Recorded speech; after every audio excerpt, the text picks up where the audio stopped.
Bueno, pues buenas tardes a todos y a todas y, por supuesto, dar las gracias a Equo y a Antonio Espín por la invitación para participar en esta jornada y debatir sobre asuntos tan interesantes como es precisamente la parte que me toca a mí, que es el de la financiación, ¿no? Es decir,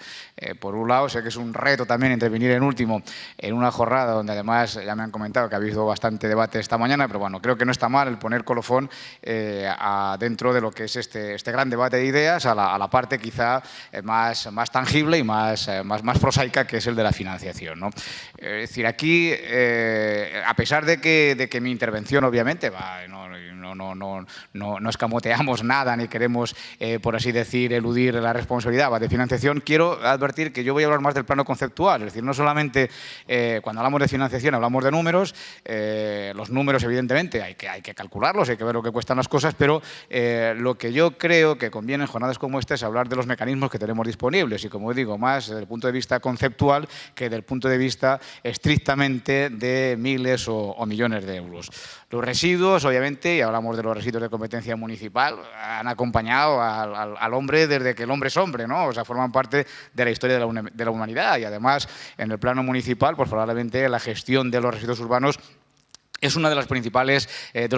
servicios que se empezaron a arreglar en la actuación de los municipios, ¿no? Está también desde las primeras leyes de administración local, pues estaban ahí expresamente regulada con otros nombres y, obviamente, pues hablando de la basura y hablando hasta hace muy poco tiempo incluso del vertedero como solución idónea, que ahora, pues evidentemente, ya es de otra cosa. Pero lo que estamos hablando es, sobre todo, del gran reto que nos marca en estos momentos la actual directiva y la actual ley, que es el objetivo del 2020 de conseguir ese 50% de preparación para la reutilización y reciclado de determinados materiales, donde todos ellos entran dentro del campo de competencia de los entes locales y donde, lamentablemente, pues tenemos un punto flaco, que es el de el 50% de reciclado de los residuos biodegradables, el compostaje, el resto del compostaje, donde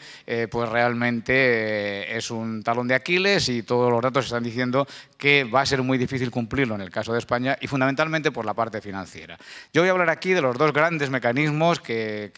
entiendo que existen, también simplificando, para financiar estos servicios, como son los mecanismos puramente públicos, que son los de carácter tributario, y luego unos mecanismos que, bajo mi punto de vista, se están demostrando bastante, al menos eficientes, que son los de colaboración público-privada a través de medidas de responsabilidad ampliada del productor. Esto, como digo, es una cuestión financiera, es decir, hay que pagarlo. O sea, los objetivos ambientales, pues obviamente, afortunadamente, estamos en una sociedad como la española, la europea, donde ya los estamos exigiendo, la ciudadanía, pero hay que pagarlo. Esto es un poco, como digo yo siempre, lo que dijo Josep Pla en los años 50 cuando lo llevaron a Nueva York y lo sacaron por la noche por la Quinta Avenida y vieron las luces y dijo, ¿qué le parece a usted? Y dice, muy bien, pero ¿esto quién lo paga, no? O sea, entonces, pues hay que ver quién lo paga. Y hay que empezar a decir que lo pagamos todos nosotros a título individual. Cualquiera que sea la figura que elijamos, sea una figura tributaria, sea de colaboración público-privada, es el consumidor el que lo está pagando. Y lo va a pagar bien por una vía indirecta cuando se compra el producto o por una vía directa, si es un tributo, cuando hacemos nuestro pago en función de cómo esté configurado ese hecho imponible y esa cuota tributaria. De entrada, vamos a ver si funciona esto. Sí, ¿hacia dónde? A ver. ¿Está apagado?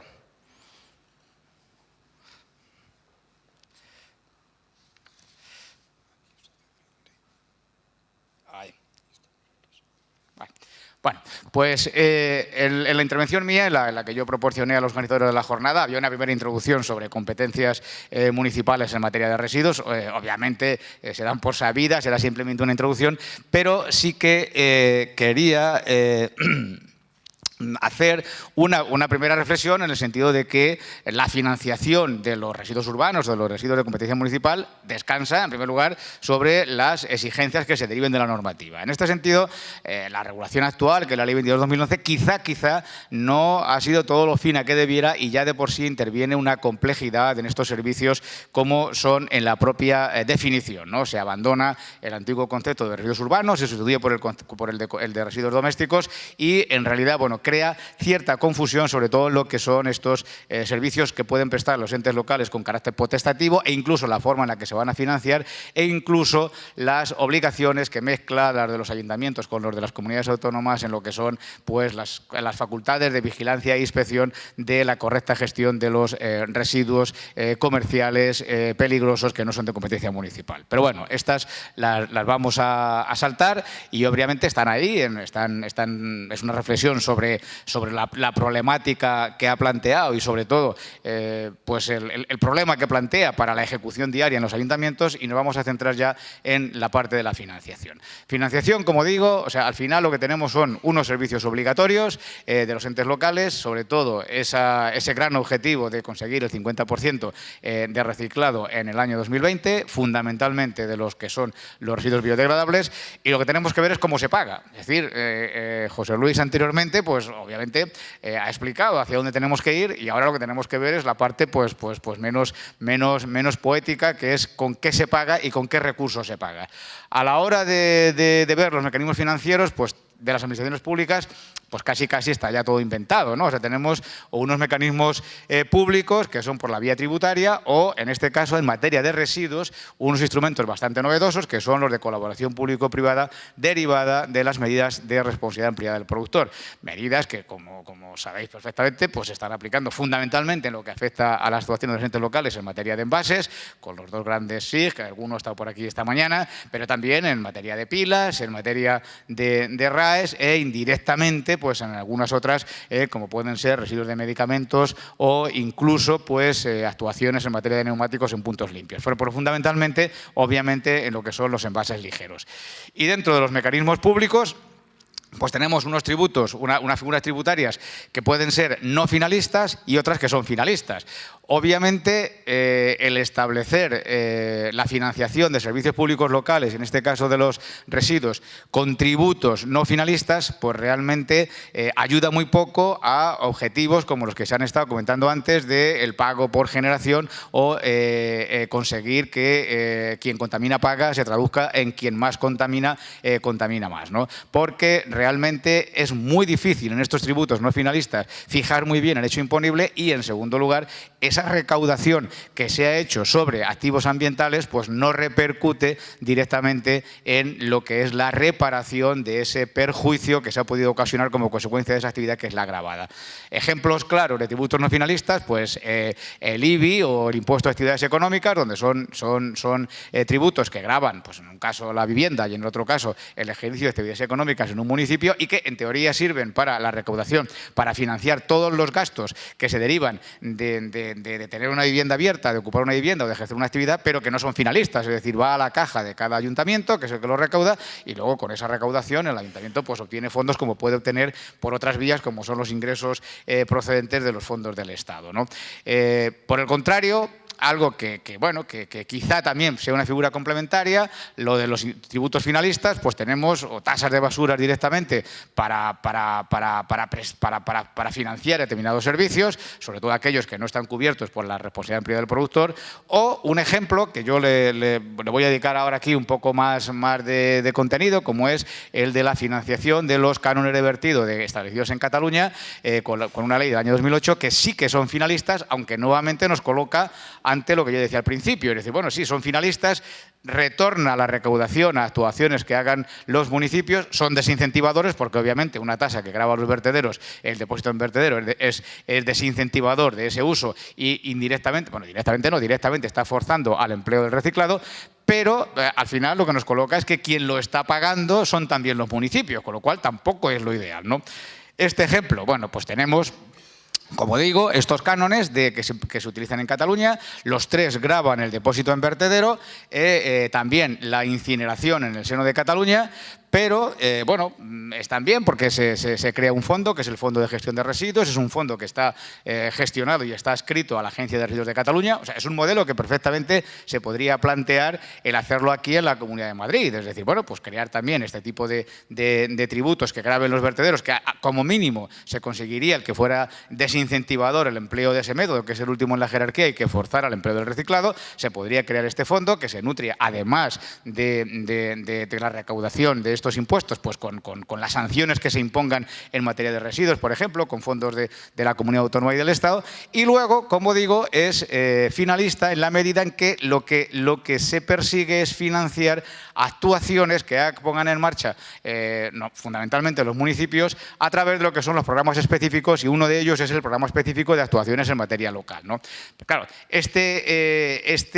¿cuál es el problema? Pues el problema es que este tipo de gravamen que tenéis aquí, que es lo que estas cantidades son las de ahora, lo que pasa es que la recaudación que viene después es la última que se ha publicado, aunque se ha publicado en el año 2016, son datos del Ministerio de Hacienda. O sea, vemos aquí que en el año 2012, publicado en el 2016 por el Ministerio de Hacienda, como digo, porque del resto de los años, al menos el Ministerio de Hacienda dice que no tiene datos, pues en realidad son 24 o 27 millones de euros. Tampoco es tanto lo que se ha recaudado, ¿no? ¿Por qué? Porque lo que trata es de gravar todavía más a los municipios que no han puesto en marcha sistemas de recogida selectiva de la FORM, o sea, de la fracción orgánica, ¿no? Pero claro, ¿qué nos coloca esto? Pues nos coloca ante la situación de que efectivamente es un fondo que revierte a los ayuntamientos para que pongan en marcha actuaciones de reciclado, pero que lo acaban pagando también los ayuntamientos. Es decir, el depósito en vertederos municipales, lo pagan los ayuntamientos también. Son el sujeto pasivo son los ayuntamientos, con lo cual, bueno, pues tampoco es la panacea este tipo de fondos tal como están configurados en la ley catalana que crea estos tres cánones, que no dejan de ser, son impuestos los tres, y que crea además el fondo, ¿no? El Fondo de Gestión de Residuos. Bueno, ¿cuál sería la alternativa? Como digo yo, que siempre es complementaria, o sea, es decir, no es algo autónomo, no es algo para descartar otras vías, porque evidentemente siempre tiene que haber, o sea, la figura del impuesto al vertido, a la utilización del vertedero, siempre va a ser buena, al menos por la parte desincentivadora, es decir, para que la opción de ir a vertedero no sea rentable por sí sola y que realmente evite, aunque solo sea por comodidad, utilizar otras vías como la del reciclado. O sea que, de hecho, como sabéis, ayer precisamente en la Comisión Europea hizo 16 recomendaciones a España para mejorar en materia de medio ambiente, y una era crear precisamente un impuesto a nivel estatal para que no hubiera esta diversidad en comunidades autónomas y unas las pusieran de una forma o de otra, que fuera un impuesto estatal. En la Comisión Europea no entran más, pero obviamente sería un impuesto cedido, o sea, sería un impuesto gestionado por las comunidades autónomas y administrado por las comunidades autónomas, pero que fuera un impuesto que gravara el vertido. Eso está bien, Lo que ocurre es que no hay que verlo, como digo, como la panacea, porque probablemente agotaría su virtualidad en ese carácter desincentivador para forzar al empleo de opciones de reciclado. ¿Cuál es el complemento? Pues el complemento, como digo, sería estos mecanismos de financiación público-privada, en medida que son de gestión privada, pero tienen un bastante control público, a través de las medidas de responsabilidad ampliada del productor. Yo sé que en un foro donde, bueno, pues donde el auditorio procede fundamentalmente del sector local, pues hablar de lo que antes eran los sistemas integrados de gestión, ahora los sistemas colectivos, pues no es precisamente algo agradable, porque, bueno, en la medida en que la actuación de estos entes, de los sistemas integrados de gestión y el trasvase de fondos a las administraciones públicas y fundamentalmente a los entes locales se hace a través de convenios de colaboración donde hay que llegar a un acuerdo sobre la cantidad económica a transferir a las administraciones, pues hombre, obviamente eso es muy duro, eso es un trabajo agotador, y siempre habrán las dos partes, fundamentalmente la parte que recibe el dinero, que diga que ha sido poco y realmente puede ver a la contraparte con no muy cierta confianza. Pero bueno, eso es cuestión de afinar en la negociación, como diré yo al final. Lo que sí que creo, para empezar a quitar la suspicacia frente a estas medidas, hay que ver, por ejemplo, cómo lo regula ya la propuesta directiva de residuos, la propuesta directiva que en estos momentos se está debatiendo en el Parlamento Europeo dentro del paquete de economía circular, la que se presentó en diciembre del 2015, donde por primera vez hace una regulación de lo que son estas medidas de responsabilidad ampliada del productor, y la verdad es que la acota bastante el margen de maniobra para que en esa negociación, sobre todo con las administraciones públicas y sobre todo con los entes locales, pues haya más seguridad jurídica. Y tiene aspectos bastante interesantes como estos, por ejemplo, ¿no? Es decir, que la normativa de responsabilidad del productor tiene que definir con claridad los roles y la responsabilidad de todos los operadores, y habla ahí en concreto de las autoridades locales, es decir, que ya de por sí la normativa no lo deje abierto para que en una negociación, pues quien a lo mejor tiene más capacidad organizativa o más presupuesto, pues lleve ventajas a la hora de llegar a un acuerdo para ver cuánto hay que transferir. Pero es que dice más, dice, por ejemplo, que estas medidas de responsabilidad ampliada del productor pues definan bien el ámbito de responsabilidad desde el punto de vista geográfico, es decir, la universalidad del servicio, que se recoja en todo el ámbito territorial. O sea, que no haya sistemas colectivos o sistemas integrados de gestión que recojan solamente en las zonas donde sean rentables, ¿no? Sino que se recoja en todos los sitios. Que además todas las entidades, todos los operadores que quieran actuar como sistemas colectivos tengan recursos no solamente operativos, sino también financieros. Es decir, que aquí nadie se tire a la piscina y que luego cuando llegue a negociar con los entes locales, pongamos por caso, pues diga que es que no tienen más dinero. Dirá, oiga, si no tiene más dinero, recáudelo usted de los productores, porque ese es el esquema. Es decir, que son los productores, los que ponen en el mercado los productos, los que pagan también, ¿no? Bueno, y además tiene que disponer de unos mecanismos de autocontrol incidiendo en los aspectos financieros. Es decir, se trata también de garantizar que nadie salga a un sistema integrado de gestión y que luego asuma compromisos que piense y que se sabe de antemano que no pueda poder cumplir y que deje colgados a administraciones públicas que son las que han tenido los contratos con los concesionarios para prestar los servicios, ¿no? Bueno, pues al final quizá lo más importante es el apartado 4. Aquí yo tengo que ir un poco por el filo de la navaja, ¿no? Tampoco es que yo quiero señalar a nadie de lo que tienen que pagar o no, y me limito, como decía, que a ser notario de la realidad. Lo que dice la propuesta directiva es que en la normativa de responsabilidad privada del productor tienen que garantizar que las obligaciones de los productores, es decir, de los SIG, de los sistemas colectivos, de Coembes, de Covidrio, de Quasimelec, de Copilas, en primer lugar, cubran el coste total de la gestión de los residuos. Es decir, bueno, pues ahí, ¿hasta dónde llega ese coste total? Pues obviamente, en estos momentos, en materia de envases, lo que dice la ley de envases, la ley del 97, es que lo que se paga es el coste adicional. Bueno, pues ahí estará. Cuando haya que hacer el nuevo reglamento de envases, ese que tenía que haber salido ya antes del año 2014, y bueno, pues parece que están esperando a que se apruebe esta directiva, habrá que ver hasta dónde se limita esto en lo que son envases, porque la directiva de envases, que también se está modificando dentro de este paquete de economía circular, no hace ninguna matización a esto que está en la directiva marco de residuos. Bueno, pues ahí lo que habrá que decir es que esos costes que son los de la gestión de los residuos tendrán que ser asumidos por los productores, es decir, por los sistemas colectivos. Además, dice que este coste total incluye, por ejemplo, los costes de la presentación de información a los consumidores. Pues ahí están costes, por ejemplo, de campañas de comunicación. Habrá que ver, habrá que esperar cómo esto se traduce en la norma interna de incorporación. Pero quiero decir que ahí hay conceptos que probablemente con figuras tributarias nunca se incluirían a la hora de recaudar dinero para pagar estos servicios, ¿no? Y luego, bueno, pues se basen, que esta es un poco la otra cara de la moneda, en el apartado 3, como hay aquí, en la optimización de los servicios prestados, es decir, que se vaya a sistemas eficientes, sistemas que consigan los mejores objetivos ambientales, pero con el menor coste posible. ¿Por qué? Porque al final, como digo, esto lo estamos pagando los ciudadanos, esto no lo paga Ecoembes, ni no lo paga Coca-Cola, ni Agua Bezoya, lo estamos pagando nosotros cuando compramos la Coca-Cola, cuando compramos el yogur o cuando compramos la botella del agua, ¿no? Bueno, pues... Y finalmente, bueno, pues insiste la directiva, no vamos a estar repitiéndola, en los aspectos financieros y además exige que los Estados miembros garanticen una plataforma de diálogo entre todos los agentes afectados. Esto es, y aquí, hombre, uno le gusta recordar hace 20 y tantos años, ¿no? Cuando yo estaba entonces en la administración y coordinaba los trabajos de elaboración de la ley de envases, bueno, pues se creó, y hay testigos de aquello, se creó un grupo de trabajo donde participaron todos los agentes afectados. Y probablemente por eso esa ley que era tan novedosa en aquel momento, ahora ya obviamente está superada, pues a lo mejor ha durado 20 años y ha servido para la función que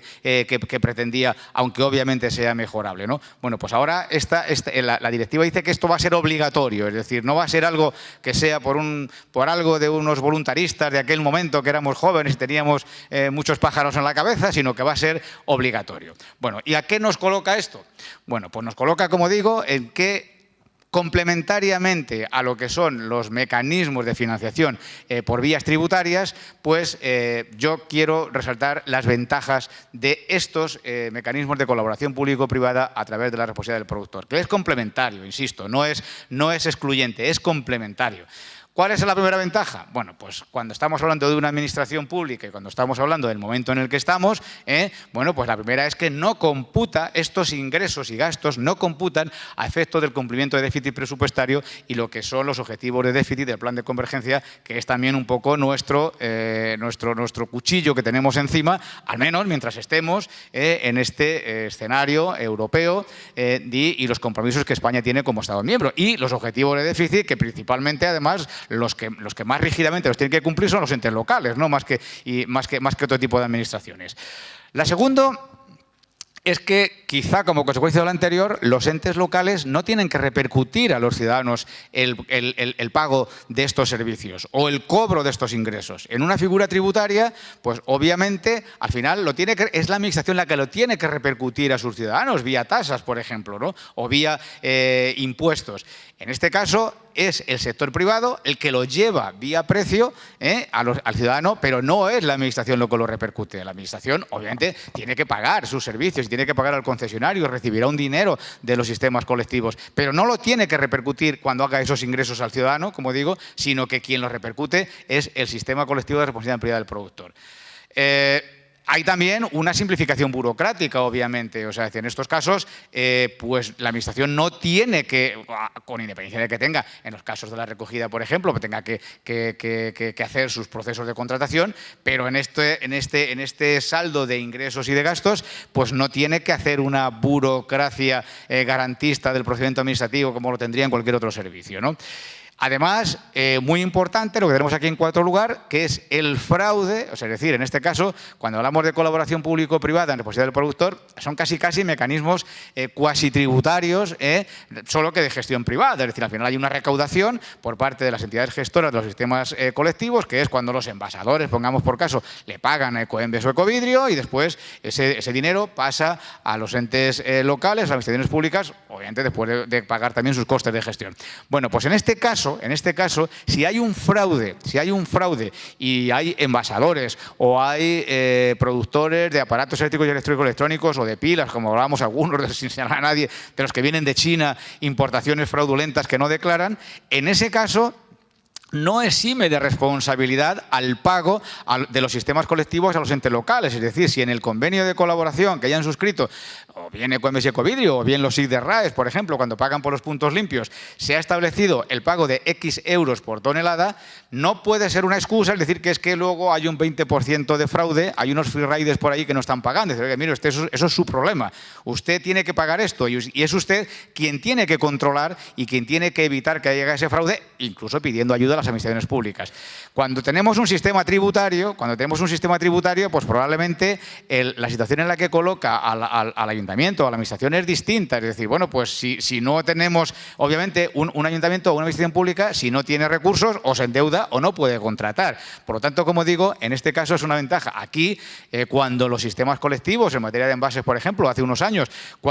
como consecuencia del fraude, cuando hubo crisis económica, y evidentemente las empresas, igual que dejaron de pagar el IVA, igual que dejaron de pagar la seguridad social de los trabajadores, muchos de ellos, y igual que dejaron de ingresar en Hacienda las retenciones de los impuestos, pues dejaron también de pagar las cantidades a los sistemas de gestión, obviamente. Bueno, pues en ese momento coincidió también con una caída brutal del precio de las materias primas, con lo cual también disminuyó su capacidad de recuperar ingresos por la venta de materias primas, pues no tuvieron más remedios que hacer una subida de tarifas. Y Ecoembes y Ecovidrio, ya digo, no los quiero poner aquí como ejemplos de nada, estoy simplemente constatando lo que ocurrió, pues tuvieron que hacer una subida de tarifas del 37%. Evidentemente, eso no le afectó a las administraciones locales. No tuvieron que subir la presión tributaria las administraciones públicas, sino que fue el sector privado el que lo tuvo que subir, porque si no, no tenía dinero y evidentemente no tenían capacidad de endeudamiento tampoco, ¿no? Y bueno... Y luego, pues también como ventaja añadida es que permite